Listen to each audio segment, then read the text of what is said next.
जय जय जय श्री सीताराम। मंगल भवन अमंगल हारी द्रवहुष दशरथ अजर विहार। जय श्री सीताराम। पितृपक्ष में आज 8वां दिन है। गीता के 8वें अध्याय ब्रह्म योग। अर्जुन ने कहा, हे पुरुषोत्तम, ब्रह्म क्या है? आध्यात्म किसको कहते हैं? अधिभूत क्या है और अधिदेव क्या कहलाता है? हे मधुसूदन, अधियज्ञ क्या है? इस देव में अधिदेव कौन सा है? श्री कृष्ण भगवान बोले, जो अक्षर चित्त अविनाशी परम श्रेष्ठ है वही ब्रह्म है। प्रत्येक वस्तु का स्वाभाविक स्वभाव आध्यात्मिक कहलाता है और समस्त बराबर चराचर की उत्पत्ति करने वाला जो विसर्ग है वह कर्म है। जो देह आदि नाशवान वस्तु है वह अधिभूत कहा जाता है। हे विश्वरूप, जो विराट पुरुष है वह आशीर्वादी है। और हे पुरुष श्रेष्ठ, इस देह में मैं ही अधियज्ञ हूँ। अंतकाल में जो मेरा ध्यान करता हुआ शरीर त्याग करता है वह निसंदेह मेरे स्वरूप को पाता है। हे कुंती पुत्र, अंत समय मनुष्य जिस वस्तु का स्मरण करता हुआ शरीर त्यागता है वह उसी को पाता है। इस कारण तुम सदैव मुझी में मन लगाकर मेरा ही स्मरण करते हुए संग्राम करो। तुम निसंदेह मुझको आ मिलोगे। हे पार्थ, अभ्यास रूप योग से युक्त हो दूसरी ओर न जाने वाले मन से सदा प्रसन्न चिंतन करता हुआ पुरुष परम दिव्य पद को ही प्राप्त होता है।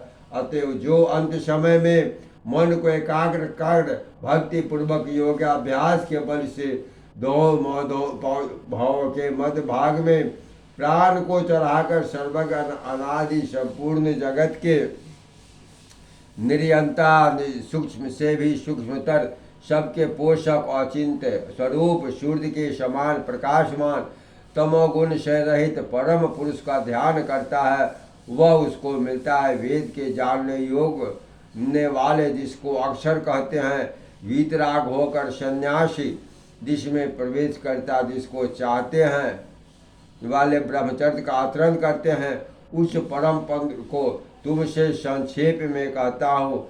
जो इस इंद्रिय खारों को रोककर मन को हृदय में धारण कर प्राण को मस्तक में ले जाकर समाधि योग से स्थित हो, इस अक्षर का उच्चारण करता हुआ देह को त्यागता है, उसे मोक्ष रूप उत्तम गति प्राप्त होती है। हे पार्थ, जो मुझी में मन लगाकर नित्य प्रति मेरा स्मरण करते हैं उन्हें सदैव स्मरण करने वाले योगियों को मैं बहुत सुलभ रीति से प्राप्त होता हूँ। मुझको प्राप्त होने पर परम सिद्धि को प्राप्त करने वाले महात्मा गण फिर वह जन्म नहीं धारण करते जो नाशवान और दुख का घर है। हे अर्जुन, ब्रह्मलोक पर्यंत जितने लोग हैं वहाँ से लौटना पड़ता है, परंतु मुझ में मिलने से फिर जन्म नहीं होता। हे भरत सर्व, जिस काल में योगी जन देह छोड़कर फिर नहीं लौटते हैं और जिस काल में लौट कर आते हैं वह काल बतलाता हूँ। जिस काल में अग्नि प्रकाश और दिन शुभ शुक्ल पक्ष हो, ऐसे उत्तरायण के 6 महीने में मृत्यु को प्राप्त होते हैं। धूम्र रात्रि कृष्ण पक्ष दक्षिणायन के 6 महीने इनके मध्य गमन करने वाले चंद्रमा की ज्योति को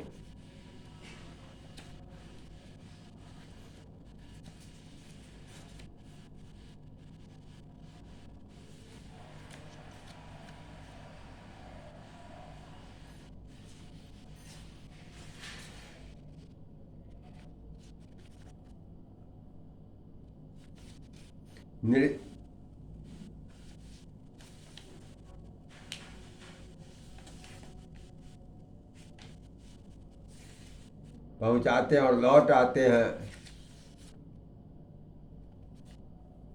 संसार को नित्य चलाने वाली शुक्ल और कृष्ण पक्ष की 2 गतियां हैं।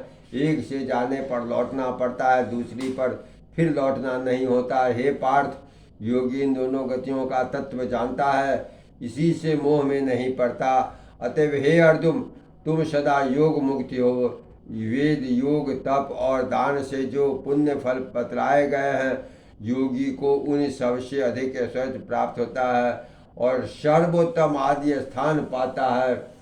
ये 8वां अध्याय था। 8वें अध्याय का महात्म्य। श्री नारायण जी माता महालक्ष्मी से बोले, दक्षिण देश में नर्मदा नदी के तट पर एक नगर है, उसमें सुशर्मा नाम का एक बड़ा धनवान ब्राह्मण रहता था। एक दिन उसने एक संत महात्मा से पूछा, ऋषि जी मेरे संतान नहीं है। तब ऋषिवर ने कहा, तू दान पुण्य कर। तब ब्राह्मण ने कहा, कौन सा दान करूं? उसने कहा, राजन, काले पुरुष का दान। उस ब्राह्मण ने काले लोहे का पुरुष बनवाया, आंखों की जगह जड़े सोने के फाड़ा जो पहना कर पहरा कर तैयार किया। वह काला पुरुष कहा लगाकर हंसा। राजा डर गया, वह कोई बड़ा अवगुण है जो लोहे पुरुष का हंसा। तब लोहे के उस काले पुरुष ने ब्राह्मण को कहा, हे ब्राह्मण, तू मुझे लगा। तब ब्राह्मण ने कहा, मैंने तेरे सरीखे कई। तब काले पुरुष ने कहा, ब्राह्मण ने कहा, तू मुझे पचा लेगा?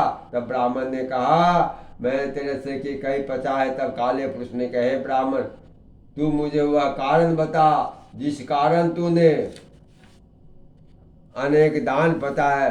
तब ब्राह्मण ने कहा, जो गुण मेरे में है सो मैं ही जानता हूँ। तब वह काला पुरुष कहा लगाकर फट गया। उनमें से कालिका की मूर्ति निकलकर बाहर आई। तब ब्राह्मण ने श्री गीता जी के 8वें अध्याय का पाठ किया। उस कालिका की मूर्ति ने सुनकर देह पलटी। जल कर ले अंजलि भरकर के उस ब्राह्मण ने मूर्ति पर जल छिड़का। जल के छिड़कने से तत्काल उसकी देह पलटी। तब देवदेही पाए विमान पर बैठकर वैकुंठ को गई। तब राजा ने कहा, तुम्हारे में भी कोई ऐसा है जिसके शब्द से मैं अधम देश से मुक्ति पाऊं? तब उस ब्राह्मण ने कहा, मैं वेद पाठी हूँ। इस नगर में एक साधु भी गीता पाठी है, जिसे 8वें अध्याय का पाठ सुनकर राजा की देह पलटी। दिव्य देह पाकर वैकुंठ को गया और कहता गया, हे ब्राह्मणों, तू भी गीता का पाठ कर, तेरा भी उद्धार होगा। तो वह ब्राह्मण भी गीता का पाठ करने लगा। जय जय जय श्री श्री।